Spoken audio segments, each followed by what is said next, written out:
One thing that is unavoidable in every human relationship is conflict. I remember a very interesting definition of conflict that I learned in university. That conflict is a concomitant of human interactions. Ignore that big word. What it simply means is that wherever there is human interactions, then conflict is bound to occur. Even so in relationships and in marriage. In today's video, I'm going to be sharing lesson number 5 of the 7 lessons I have learned in our 7 years of marriage.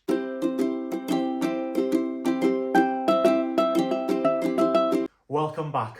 My name is Joel Daniel, and in this channel, we discuss all things love, marriage, and parenting. If you're new to this channel, I will encourage you to binge watch all the previous lessons that I have shared on this channel. And I believe that you will learn a thing or two. 7 years of marriage, I will say that we've had our fair share of conflicts, of arguments, of disagreements. Thankfully, we've had no fist fights. No, that is a no for us. And that is because we have learned and still learning how to manage conflicts when they occur in our marriage. We came to the realization that we are all different, from different upbringings, different backgrounds, different life experiences. And so we naturally and normally wouldn't agree on the same thing all the time. There are times our personalities will clash. There are times that our interests and our wishes will be different from each other. But above all that, what is important is how we manage those conflicts.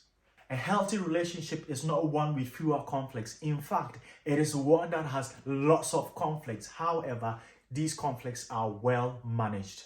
And conflict or disagreement, if you like, could come from anywhere. It could be as something as silly as agreeing on what to have for breakfast, or it could be anything about where and how much you spend your money. It could be about the friends that you hang out with or the friends that you talk to. It could be about how you manage your work. It could be about how your career impacts your family. It could even be about how you manage the kids. It could be about how much toothpaste you use. It could be about the toilet seat and where it should be. Or it could even be silence and what its interpretation is to your partner. I'm not going to pretend to say that I or we are best in resolving conflicts, but there are a few lessons that we've learned over the years that has made our conflict resolution and management better as we grow. And for me, the first thing is acknowledging that conflict is bound to occur whether you like it or not. It is going to happen. And when it does, it's very easy to naturally want to point the accusing finger to your spouse. But my suggestion for you is that the first thing you do is to start looking inwards. What is your role in this conflict? How did you contribute to this happening in the first place? It takes a lot of humility for you to accept that you have a role or a contribution in the conflict occurring in the first place. Many times, conflicts become protracted when instead of us starting to look inwards, we start off by looking outward and pointing the accusing finger to our spouse or our partner by saying that you caused this, you did this, it's your fault. What the approach does is that it takes you miles and miles farther away from resolving the conflict amicably. It requires you to take the time, take the step back to think and reflect about how you would have contributed to that. Was it your fault? Is that something you did or said that brought you to this situation? Once you start that process of introspection, you are halfway towards resolving this conflict in a good way.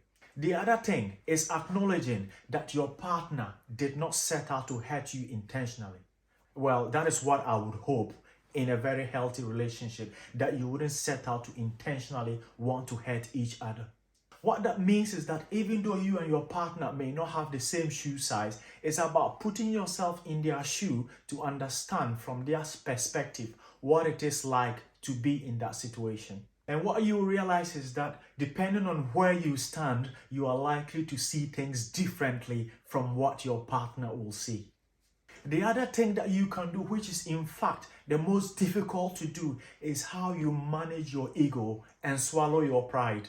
This is very crucial if we are to forge a positive path towards managing or solving our conflict.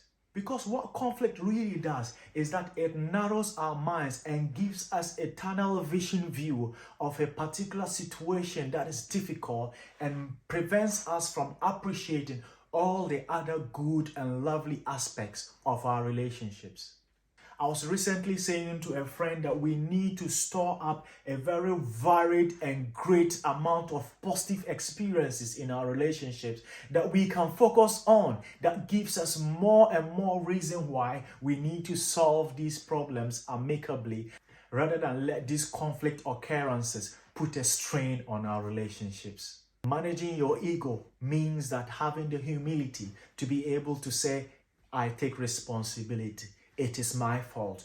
I am sorry for doing this and that. I am sorry for saying this and that. In fact, being the first to offer a genuine apology means that you are the more matured person in the relationship.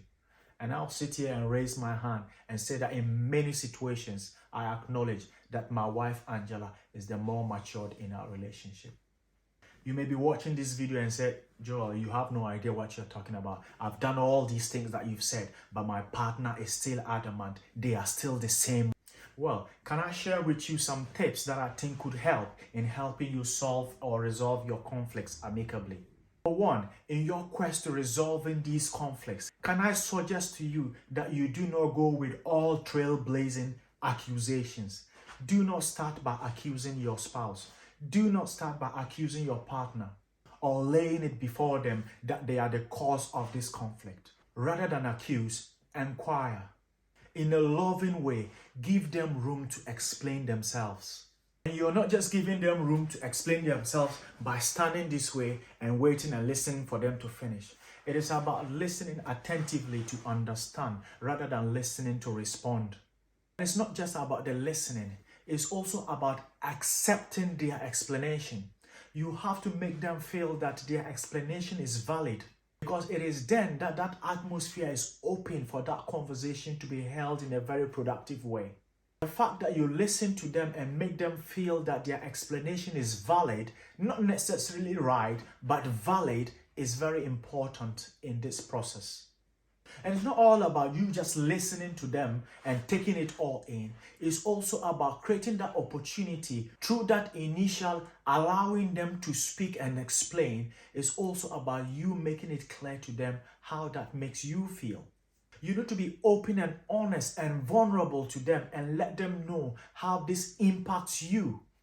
If your partner is rational and reasonable, then you both will see how that conversation is going to go in a positive way. Another thing I've come to understand that works is for you to actually ask your partner how you can help them. It may be that they are struggling with something. It may be that they are not seeing something in a particular way. You want to ask them directly how you can help them in that situation.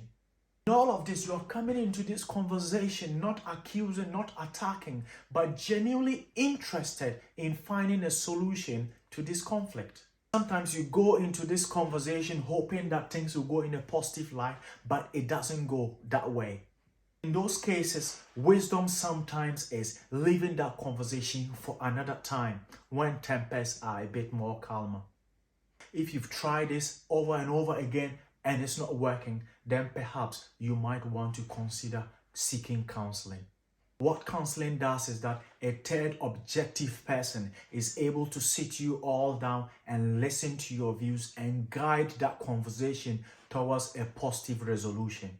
And my wife and I have actually been at a point where we've gone for counseling, and which has helped us tremendously in our marriage.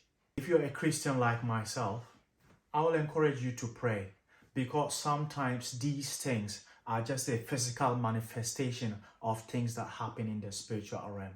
So pray, and do not stop praying until you see a positive outcome in your marriage.